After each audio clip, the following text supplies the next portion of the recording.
The Galactic Preservation Archives existed in that special kind of institutional limbo where bureaucracy had achieved sentience and decided its purpose was to make everyone miserable, floating somewhere between the Andromeda Gateway and a particularly aggressive nebula. The station housed approximately 14 million artifacts from 6,000 dead civilizations, all meticulously catalogued by beings who had made tedious into an art form. The archives operated on a simple principle. If your species was extinct, congratulations, you were interesting. If your species was still alive, please stop calling. They'd get to you after the heat death of the universe, which made the presence of a human particularly unusual. Earth had achieved faster-than-light travel, exactly 43 years ago, stumbling into the galactic community with all the grace of a drunk teenager at a formal dinner. The planet was aggressively, annoyingly alive. Its inhabitants bred like caffeinated rabbits and had opinions about everything. They were the absolute last species that should have anyone working in an archive dedicated to the deceased. Yet here one was, tucked into sub-level 19, Sector 4, surrounded by the fossilized remains of the Prithian Empire's tax records. The human had been employed for exactly 6 months, 2 weeks, and 3 days. Not that anyone was counting, except for Administrator Benthwa, a gelatinous hydron, who had the remarkable ability to be simultaneously everywhere and nowhere, like a particularly judgmental mist. Benthwa had opposed hiring the human from the start. Humans lacked the proper reverence for the dead. They made jokes. They ate sandwiches in the sacred halls. They listened to something called podcasts, while cataloging priceless historical documents. But the Preservation Archives had a diversity quota to meet, and humans were technically a new species on the galactic stage, so exceptions were made. Regrettable, quota-filling exceptions.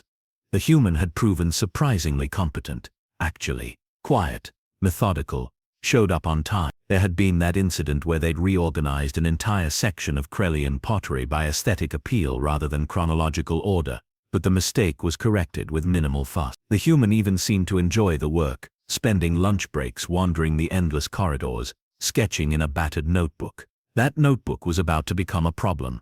Drevenish, an avian from the Talon cluster, had the misfortune of being both nosy and incredibly thorough. His species had evolved from predatory birds on a high-gravity world, leaving them with excellent eyesight, hollow bones and a personality type best described as aggressively helpful. He worked in the adjacent sector, cataloging the architectural plans of collapsed civilizations, and had developed what he believed was a friendly rivalry with the human. The human probably didn't know Drevenish existed. On this particular morning Drevenish arrived early, as was his habit, and noticed the human's workstation unattended. The notebook sat open on the desk, pages covered in intricate ink drawings.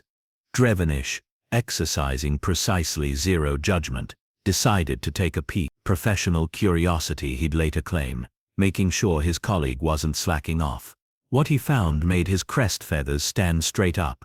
The pages showed maps, not just any maps, but elaborate, gorgeous pieces of cartography rendered in a style that screamed ancient artifact. Yellowed paper, or something approximating it. Careful inkwork with deliberate variations in thickness, ornate compass roses, little drawings of sea monsters in the corners, because apparently that was a thing. The text was in what Drevenish recognized as Old Earth script, flowing and decorative. Here's where it got weird. The maps showed real places, current, existing, very much not ancient places. One page detailed the archive station itself, labeled in archaic human text as the Great Library of the Stellar Void. Another showed the nearby Fendari trading post, complete with docking bays and commercial sectors, but drawn as though it were some medieval fortress. A third depicted the avian Talon cluster, Drevenish's own home system, rendered with shocking accuracy but styled like it had been drafted by someone who thought telescopes were cutting-edge technology. Drevenish's brain performed several complicated gymnastics routines, trying to make this make sense. The human had been to the Talon cluster. Exactly never. The system was 300 light-years away. It required 2 hyperspace jumps and a security clearance the human definitely didn't possess. Yet here it was, mapped out in perfect detail, down to the orbital patterns of the asteroid mining facilities. Theory 1. The human was a spy. An incredibly stupid spy who documented their espionage in an easily discovered notebook. But Theory 2. The human possessed some kind of psychic ability to remote view distant locations. Unlikely but not impossible. The galaxy was full of weird evolutionary quirks. Theory 3. Time travel. Because why not? Humans did inexplicable things. Maybe they'd figured out temporal mechanics and were just casually not mentioning it. Drevenish did what any reasonable being would do when confronted with potential espionage, psychic intrusion or timeline violation. He panicked, grabbed the notebook, and sprinted directly to Administrator Benthwa's office, leaving a trail of molted feathers behind him. Benthwa currently taking the form of a vaguely humanoid blob in a specially designed chair, listened to Drevenish's breathless explanation with the sort of patience that suggested he was already composing his resignation letter. "Let me understand this correctly," Benthwa said, his voice bubbling up from somewhere in his central mass. "You found the human's personal notebook, decided to read it without permission, and are now concerned that they've drawn pictures. Not just pictures, maps, accurate maps, of places styled to look ancient." Drevenish thrust the notebook forward, pages fluttering. "Look at this one. That's the archive." The human labeled the cafeteria the Hall of Sustenance. "Why would anyone do that?" Benthwa extended a pseudopod and delicately turned the pages. His gelatinous form rippled in what might have been confusion or indigestion. "Hard to tell with hydrons. These are remarkably detailed," he admitted, "and the artistic style is consistent with Earth's pre-industrial period, approximately their 13th to 15th century, if the database is accurate." He paused on a page showing what appeared to be a map of the station's waste disposal system, complete with tiny drawings of monsters labeled "Here be recycling." "This is either very concerning or very stupid." "Could be both," Drevenish offered. "Could be both," Benthwa agreed. Within an hour the notebook had been photographed, analyzed and distributed to every department head in the archives. Within 2 hours a committee had been formed. Within 3 hours the human returned from their lunch break to find their workstation surrounded by security drones and their notebook conspicuously absent. The human stopped mid-step, holding a sandwich that would definitely not be eaten in the sacred halls now. "Well," the human said to nobody in particular, "this is going to be difficult to explain." Difficult didn't begin to cover it. The tribunal convened in what the archives pretentiously called the Chamber of Historical Inquiry, which was really just a large room with uncomfortable seating and lighting designed to make everyone look vaguely sinister. The human sat in the center, surrounded by a semicircle of increasingly baffled alien bureaucrats, who had clearly never encountered anything quite like this situation. Administrator Benthwa occupied the central position, his gelatinous form spread across a specialized platform. To his left sat Drevenish, who had been promoted from nosy colleague to key witness, and was taking his new role very seriously. To the right a crystalline named Heaven 7 refracted light in a Noid pattern. Several other department heads filled out the remaining seats, each representing a different species, each equally confused. The human's notebook lay on a display table like evidence in a murder trial, which, given the archive's devotion to dead things, wasn't far off. "Let's begin with the obvious question," Benthwa bubbled. "How did you create maps of locations you have never visited with such precise accuracy?" The human looked at the assembled tribunal with the expression of someone who had just realized they were having a completely different conversation than everyone else. "I used reference materials from the archives database, public satellite imagery, navigational chart. It's all available in the general access system.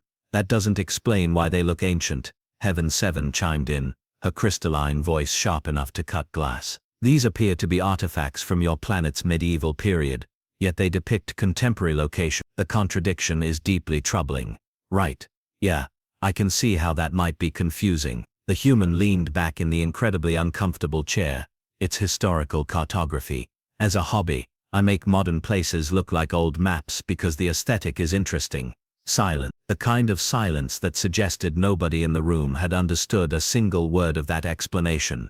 A Greven delegate, built like a boulder with tentacles, leaned forward. "You are claiming this is recreational, for enjoyment?" "Yes. You falsify historical documents for pleasure." "They're not falsified documents. They're artistic interpretations. There's a difference." "Explain the difference," Benthwa said, in the tone of someone who suspected there was no difference. The human took a breath. "Okay. On Earth, we have this whole tradition of map making that goes back thousands of years. Old maps are beautiful. They have personality. The cartographers would add decorative elements, stylized text, little drawings in the margins. Maps were both functional and artistic. Modern maps are efficient but boring, so some people, as a hobby, create maps of modern places using historical techniques. It's nostalgic, aesthetic, fun, Drevenish repeated, as if the word were a foreign concept, which for avians, it sort of was. You deliberately make accurate information look inaccurate, Heaven 7 said slowly, because you find it visually pleasing. Essentially, yes. The tribunal members exchanged glances, while the ones with eyes Heaven 7 just refracted light in a way that suggested she was done with this conversation. This is insane, she announced. Your species is insane. The human shrugged. We contain multitudes. Benoit oozed forward slightly. Let's approach this from another angle. You have been employed here for 6 months.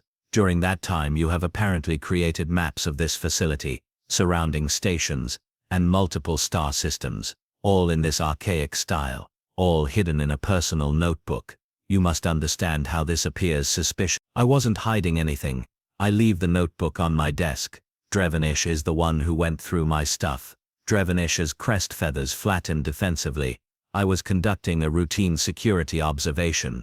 You were being nosy. A distinction without difference. Enough. Benoit interrupted. The method of discovery is irrelevant. What matters is determining whether this represents a security threat. You have detailed knowledge of archive layouts, security systems, and restricted areas, all documented in a format designed to appear innocuous. The human blinked. You think I'm a spy? Who draws classified intelligence in medieval calligraphy? That would be the worst tradecraft in history. Perhaps that is precisely the point, the Greven delegate rumbled, hiding in plain sight by appearing Or, the human countered, I'm just a person who likes old maps, and has too much free time. Heaven 7's crystalline structure hummed. I move that we examine the human's background for evidence of espionage training. What followed was 20 minutes of the tribunal discovering that the human's background was aggressively boring. Academic credentials in something called cultural anthropology, a previous job at an Earth-based museum. Hobbies listed on their archive employment application included historical research, cartography, and collecting fountain pens. No military service, no intelligence connections, no suspicious gaps in employment history. Your application specifically mentioned cartography as a hobby, Benoit noted, reviewing the file. Yes, because it is. Yet you did not mention you would be creating maps of archive facilities. It didn't seem relevant. You also didn't ask if I'd be bringing sandwiches to work, but I did that too. Both are personal activities during personal time. Drevenish ruffled his feathers. I feel I should mention that on page 17, the human has drawn a map of the tribunal room we are currently sitting in. That map appears to have been created before this meeting was scheduled. Every head in the room turned to the human. I draw lots of rooms, the human said. It's good practice. Architecture is interesting. You mapped the tribunal chamber, Heaven 7 said flatly. I mapped most of the station. It's a cool space station. Good bones. Interesting modular design. The way you've integrated Prithian architectural elements with crystalline load-bearing structures is genuinely impressive. I wanted to document it, in the style of a 14th century Earth navigator. Correct. Benoit made a sound like water circling a drain. I am going to ask you a direct question, and I need a direct answer. Is this espionage? No. Is this some kind of temporal reconnaissance? What? No. We don't have time travel. Do you possess psychic abilities allowing you to view distant locations? Definitely not. I can barely remember where I parked my shuttle. Then explain, Benoit said, gesturing to the notebook with a pseudopod, how this makes any logical sense whatsoever. The human was quiet for a moment, actually considering the question. Okay, here's the thing. Humans have this weird relationship with history. We're obsessed with it. We romanticize the past even when the past was objectively terrible. Old maps represent exploration, discovery, the unknown. They're from a time when the world was still mysterious. Now we've mapped everything. We know where everything is. It's efficient, but it's lost something. So we recreate that aesthetic, because it makes us feel connected to when knowledge was hard-won, and every map was a work of art. That is the most convoluted explanation for recreational forgery I have ever heard, the Greven delegate said. It's not forgery. I'm not claiming these are actual historical artifacts. They're clearly modern creations in a historical style. There's an entire community of people who do this. We share techniques online. There are forums, Drevenish repeated weakly. Yes, humans do weird things for fun. We also make miniature furniture for dollhouses, collect rocks and compete to see who can eat the most hot dogs in 10 minutes. We're a species that invented recreational mathematics. This is not the weirdest human hobby by a significant margin. The tribunal sat in stunned silence, processing this information. Finally, Benoit spoke. I believe we need more evidence before making a determination. We will be examining all archive databases to determine if other humans are engaged in similar activities. Oh, the human said, you're going to find a lot. That did not sound reassuring. The tribunal reconvened 2 days later, and Administrator Benoit looked like he had aged several decades, which was impressive, considering Hydrons barely showed physical signs of stress beyond occasional rippling.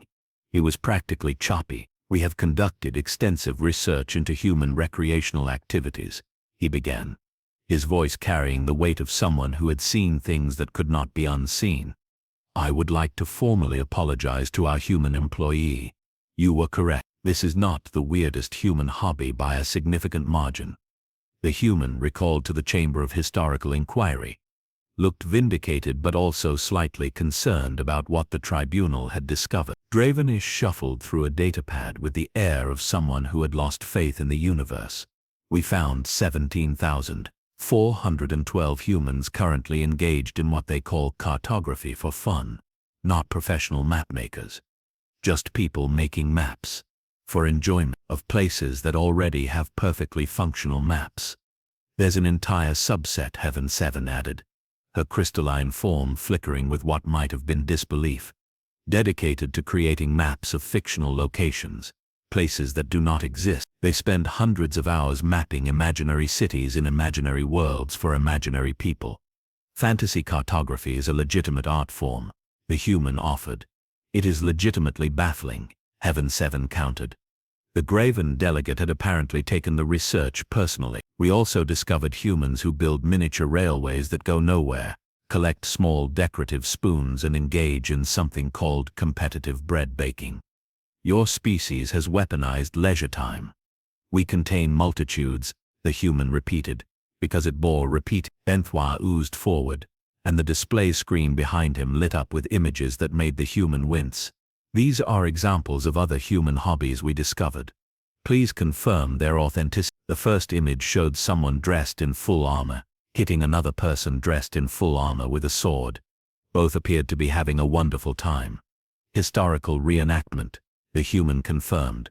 People recreate historical battles and time periods for educational purposes and fun. The swords are usually blunted. Usually, Drevenish muttered. Next image. A person sitting in front of a complex arrangement of small painted figures on a table covered in dice and measuring tools. Tabletop wargame. You create armies of miniatures, paint them elaborately, then simulate battles using mathematical probability. It combines crafting, painting, strategy, and statistics. Why not simply use computer simulations? The graven delegate asked. Because physically moving the pieces is more satisfying. Also, painting tiny soldiers is meditative. Your species finds painting tiny soldiers meditative. Humans who created elaborate domino arrangements just to knock them down. Humans who knitted tiny sweaters for chickens. The chicken sweaters, Heaven 7 said. Explain the chicken sweaters. Cold chickens, the human offered. Also, they're cute. Functionality and aesthetics, Heaven 7. Everything with your species comes back to making things pretty or amusing even when unnecessary. Is that a problem? It violates the fundamental principle of the archives, Benoit said, and for the first time the human detected something other than bureaucratic annoyance in his voice, something almost philosophical. Every species we catalogue shared a common trait. They preserved what was dead. They documented what was lost. They archived to remember what would otherwise be forgotten. You humans, you preserve what exists.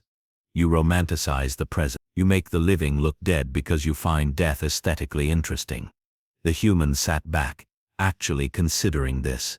I hadn't thought about it that way. Of course not. Because to you this is normal. Benoit gestured to the notebook still sitting on the evidence table. Every species in this galaxy creates archives out of necessity. To preserve knowledge, to maintain history, to prevent loss. You create archives as entertainment. You document for pleasure what others document from fear of forgetting. That's not entirely fair, the human said quietly. We know about loss. Earth has lost plenty. Languages, cultures, entire civilizations erased from history. We romanticize the past partially because we're terrified of losing the present. These maps, this aesthetic, it's about making right now feel important enough to remember, making the ordinary feel extraordinary. Silence filled the chamber, different from before, less confused, more thoughtful. You make ancient maps of contemporary locations, Dravenish said slowly, because you want the present to feel as significant as the past. Something like that, yet the graven delegate leaned back, his rocky exterior creaking. This is still deeply strange, but I believe I understand now. It is preventive nostalgia. You are nostalgic for the present before it becomes the past. That's actually a pretty good description. Benoit rippled thoughtfully. We need to address the practical concern. You have created detailed maps of secure facilities. Regardless of your intentions, these documents represent a security consideration. I can stop, the human offered. If it's a problem, I'll stick to drawing my apartment or fictional places or whatever. That brings me to our next discovery. Benoit looked like he regretted having to continue. We expanded our search to other archive facilities across the galaxy. 7 different stations, all employ humans in various capacities. All of those humans have similar hobbies.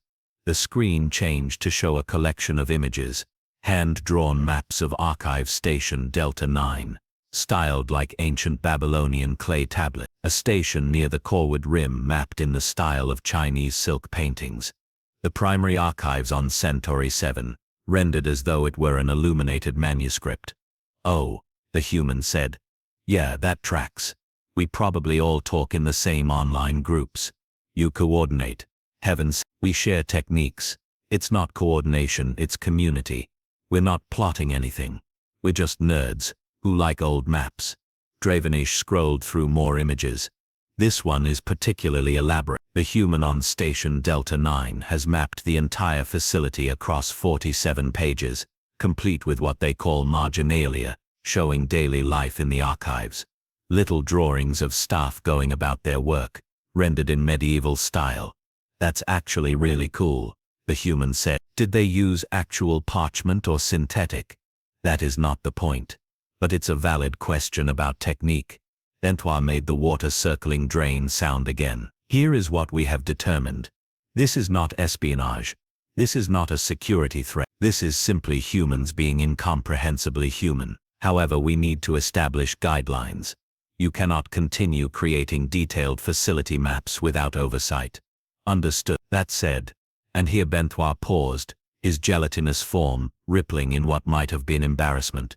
There has been an unexpected development. When we were analyzing your maps for security concerns, several staff members asked for copies. For personal keep, they found them aesthetically appealing. The human brightened. Really? Do not look so pleased. This is still highly irregular. But it was too late. The human was already mentally cataloging who might want which maps. Heaven 7's crystalline structure hum. I may have also requested a copy. The map showing the archive's crystalline sectors was remarkably well rendered. You captured the light refraction patterns accurately, while maintaining the historical aesthetic. It was artistically competent. That's the nicest thing anyone's said to me in months. Do not mistake competence for approval. Too late. I'm taking it as approval. The tribunal exchanged what might have been glances if most of them had conventional eye. A silent conversation happened in the space between species, the kind of wordless communication that transcended language. Finally, Benoit spoke. Here is our determination. You will submit any future maps to security review before keeping them at your workstation. In exchange, we will not confiscate your existing work. Additionally, several departments have expressed interest in commissioning similar maps for, and I cannot believe I am saying this, decorative purposes. The human's face split into a grin. You want me to make more? Against our better judgment? Yes. Apparently. The Prithian Culture Department wants their section mapped in the style of ancient Earth exploration charts. The irony of preserving a dead alien civilization using the aesthetic of a living human civilization was described as delightfully meta. I can do that. I'll need to research Prithian cartographic traditions to see if I can blend the styles. Of course you will, Bentois said, sounding resigned. The meeting was adjourned. The human was released, and the notebook was returned. As the human left the chamber of historical inquiry, Drevendish caught up, his feathers slightly disheveled. I feel I should apologize for going through your belongings. You really should. I am sorry. I thought I was protecting the archives. From artistic expression, we have different contexts for what constitutes normal behavior. I understand that now. Drevendish hesitated. The map you made of the Talon cluster. It was accurate. Remarkably so. How did you capture the orbital pattern? Navigational database. Some orbital mechanics calculations. And a lot of time. It made my home system look ancient and mysterious. Like something out of legend. That was kind of the point. Drevendish ruffled his feathers in what might have been embarrassment. Could you make another one that shows the migration routes of my people? I would like to send it home. For decorative purposes. The human smiled. I'd be happy to. 3 weeks later, the Galactic Preservation Archives experienced something it had not experienced in its 400-year history. Not for research access, which would have made sense. Not for artifact viewing, which would have been appropriate. No, aliens were lining up, willingly, to see a collection of drawings made by a human who worked in sub-level 19 cataloging tax record. Administrator Bentois stood in his office, looking down at the queue through his observation port, wondering where his career had gone so catastrophically wrong. There are over 300 beings waiting, his assistant informed him. A nervous insectoid who kept adjusting her translate. The wait time is approximately 4 hours. Some have brought packed meals. For a map exhibition. For the map exhibition, yes. Bentois rippled in what was definitely despair. How did this happen? The answer, as it turned out, was depressingly simple. Someone had posted images of the human's maps on the Galactic Information Network. Not even the human. One of the staff members who had requested a copy. The post had been captioned, "Look at this weird human thing," and had somehow become the most shared content in the archive's social presence history. Within days, academics from 17 different species had written papers analyzing the cultural implication. Art critics from the Aesthetic Consortium had declared it aggressively anachronistic, which was apparently a compliment. A crystalline philosopher had published an entire treatise titled, "The Paradox of Contemporary Nostalgia: Why Humans Archive the Live." The human, meanwhile, had continued showing up to work, cataloging Prithian tax records, and eating sandwiches in the sacred halls. But during lunch breaks, there was now a crowd. "Could you explain the sea monsters again?" a young avian student asked, pointing to a map showing the archive's water reclamation system. In the corners, the human had drawn elaborate serpents with the caption, "Here be plumbing." Old Earth maps often marked unexplored or dangerous areas with drawings of monsters. The human explained for the 17th time that week. It was partially superstition, partially artistic flair, and partially a warning that you probably shouldn't go there. But you have marked the cafeteria with a monster labeled, "The Lunch Rush Horror." Have you seen the cafeteria at noon? I stand by the accuracy. Drevendish had appointed himself unofficial tour guide, having thoroughly researched human cartographic history. After commissioning his own map, notice the calligraphic style. He lectured to a group of visiting scholars. The human uses what is called copperplate script, developed on Earth in the 16th century. Each letter requires precise pressure control and consistent angle maintenance. You seem remarkably knowledgeable about human penmanship, one scholar observed. I have become interested in cross-species artistic traditions, Drevendish said defensively. It is culturally enriching. The exhibition had been Haven 7's idea, which surprised everyone, including Haven 7 herself. She had argued that the maps represented a unique cross-cultural artifact, blending human historical aesthetics with contemporary galactic geography. Also, they were pretty, and the archives could use something pretty. Benoit had initially refused, then relented when he realized the publicity might actually help the archive's perpetually dismal funding situation. Dead civilizations were important, but apparently not as exciting as watching a living human make things look dead. The exhibition occupied a small gallery space that had previously housed Krellian pottery fragments. The humans' maps covered the walls, each one labeled with both its subject matter and the historical Earth period it emulated. Station schematics as Renaissance exploration charts, hyperspace routes as medieval trade maps, the cafeteria as an 18th century naval chart, complete with depth soundings and hazard markers. The crown jewel was a massive map of the entire archives complex, spread across 6 connected pages, rendered in the style of a 16th century atlas. It had taken the human 3 weeks of lunch breaks to complete. Every corridor, every department, every storage bay, mapped with obsessive detail and completely unnecessary decorative flourishes. In the margins, tiny illustrations showed daily archive life. Researchers hunched over documents, insectoid maintenance workers repairing ventilation systems, Benoit himself rendered as a gelatinous blob studying ancient tech. That last detail had made Benoit surprisingly emotional, though he would deny it if asked. "It's remarkable," a Grevin art historian was saying, examining the map's construction. "The human has captured architectural accuracy, while simultaneously a completely inappropriate temporal aesthetic. It should be dissonant, but instead creates a dialogue between past and present, between dead artistic traditions and living spaces." "Thank you," the human said, unsure if that was a compliment. "It is deeply unsettling in the most fascinating way." "I'll take it." The unexpected success of the exhibition created an equally unexpected problem. Other humans working in archive facilities across the galaxy wanted it. They too had been making maps. They too had been documenting their workplaces in historically inappropriate styles. Within a week, Benoit's office was flooded with submissions. A human on Delta 9 had mapped their station as though it were ancient Mesopotamia, complete with cuneiform-style labels.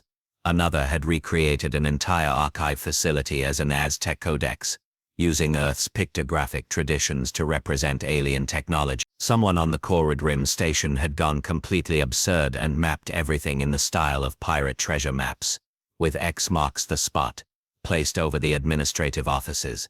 "This is getting out of control," Benoit informed the human during what had become weekly update meeting. "We now have 37 humans submitting cartographic work.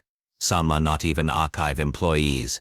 We received a submission from someone who works at a shipping depot claiming they have mapped all major trade routes in the style of Phoenician navigation charts. That sounds awesome, actually. That is not the point. The point is that this has spiraled beyond a single employee's personal hobby into a full-scale movement. There are discussion forums, technique-sharing groups. Someone has organized a competition for best anachronistic depiction of contemporary infrastructure." The human tried very hard not to look pleased and failed completely. "You are proud of this chaos?" "A little bit. Yeah." Benoit rippled in resignation.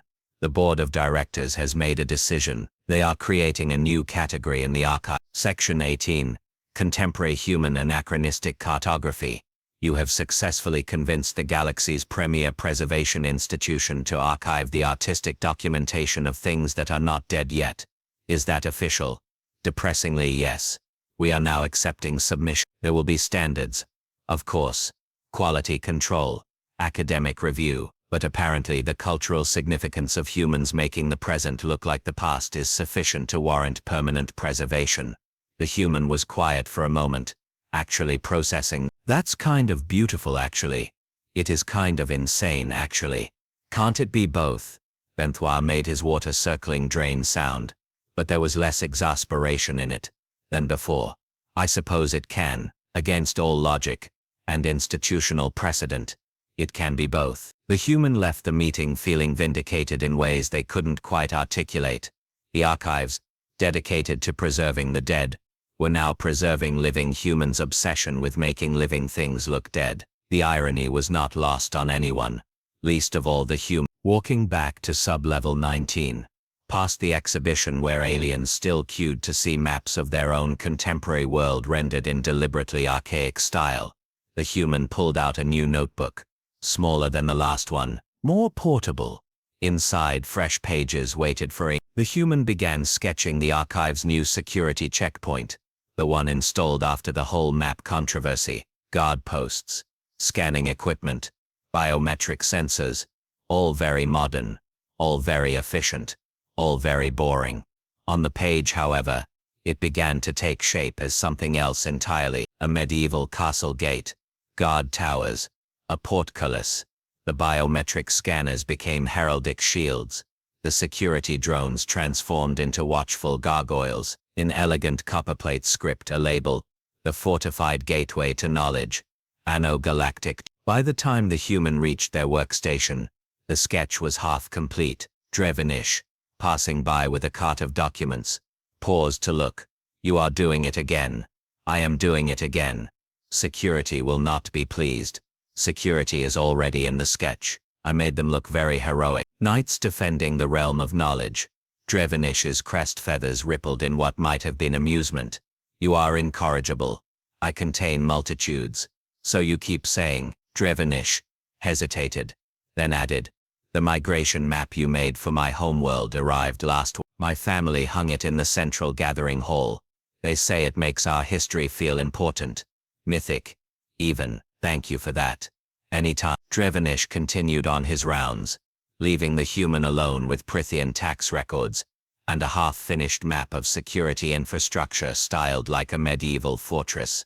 Somewhere above, Benoit was probably having another crisis about institutional mission drift. Somewhere in the galaxy, other humans were sketching their own contemporary locations in deliberately inappropriate, historical styles, turning the mundane present into imagined pasts. And in the archives, beings from dozens of species were queuing to see these temporal paradoxes rendered in ink and imagination. The Galactic Preservation Archives had spent 400 years cataloging dead civilizations with appropriate reverence and academic rigor. It had taken exactly one human with a fountain pen and too much free time to make them start archiving the living. The human returned to cataloging tax records, ancient Prithian bureaucracy that had outlived its civilization by 3,000 years. Important work, necessary work, the kind of preservation that actually mattered. But during lunch break, when the human pulled out the new notebook and continued sketching the security checkpoint as a castle gate, adding tiny illustrated guards and decorative banners, there was no question which archive would be more visited by future generations. Some species preserved what was dead to honor what was lost. Humans preserved what was living to remind themselves it mattered. Both were valid, both were necessary, and both, against all logic and institutional precedent, now had space in the Galactic Preservation Archive. The human added a final flourish to the sketch, a tiny drawing of a guard eating a sandwich, rendered in perfect medieval Illumation style, with a caption reading, "Here be lunch break."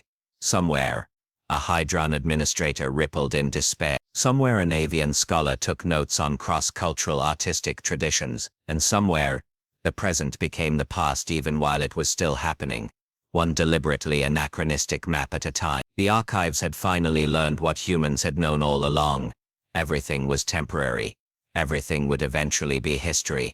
So you might as well make it look good while it lasted.